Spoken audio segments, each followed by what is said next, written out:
In the city of Silvren, music was a crime. After the Crescendo Cataclysm, a disaster decades prior where a single note shattered the sky, raining shards of glass that scarred the land, the council banned all sound beyond whispers. Instruments were burned, singers silenced, and even laughter was rationed. But beneath the cobblestones, a resistance thrived. Lyra, a violinist with a voice like smoldered honey, played in the underground Dusk Choir, a collective of musicians who smuggled melodies in basements and sewers. Her instrument was no ordinary violin. Carved from blackwood and strung with her mother's hair, it could pluck memories from the air and spin them into sound. Every performance risked her mind. Each song cost her a fragment of her past. The Fugue one night, after playing a lullaby that resurrected the crowd's lost childhood memories, Lyra noticed a stranger in the shadows. Elias, a council enforcer with a scarred throat and eyes like fractured glass, approached her. "I know what you did," he rasped. "You made me remember her." He clutched a locket containing a portrait of a woman, her face blurred. "My wife. The cataclysm took her. The council said she never existed." Lyra's violin hummed, sensing his grief. "Memories can't be erased, just buried." "Then bury this," he said, handing her a silver key. "The council's vault holds the siren's score, the sheet music that caused the cataclysm.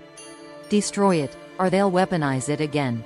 The symphony of secrets. The vault lay beneath the council's tower, guarded by hushlings, creatures born of silence, their mouths stitched with spectral thread. Lyra played a discordant tune, unraveling their stitches, and they melted into sighs. Inside the vault, she found the score, but also a truth that turned her blood to ice. The cataclysm wasn't an accident. The council had ordered the siren's score played to erase dissent, but lost control. Lyra's mother, the original violinist, had been their scapegoat, executed to bury the secret. Elias found her trembling. "You look like her," he said softly. "Your mother, she was my wife." The crescendo. The council arrived, led by Maestro Voss, his hands gloved in soundproof velvet. "You'll play the score for us, Lyra, or we'll unspool every memory you've ever stolen." Lyra's violin pulsed with trapped memories. The crowd's laughter, a child's first steps, Elias's wedding vow. She could unleash them as a weapon, but it would shred her mind. Elias stepped forward. "Play our song," she hesitated. Their song, a duet her mother wrote, was a lullaby of forgiveness. But as she drew her bow, the score fused with her melody, weaving a new composition. The vault trembled. The council screamed as their lies echoed back, piercing their ears. Lyra's memories unraveled, her mother's face, the Dusk Choir's first note, her own name. Elias caught her as she collapsed, her violin cracking. The coda. The city awoke to a sky stitched with auroras, the glass shards now glittering like diamonds.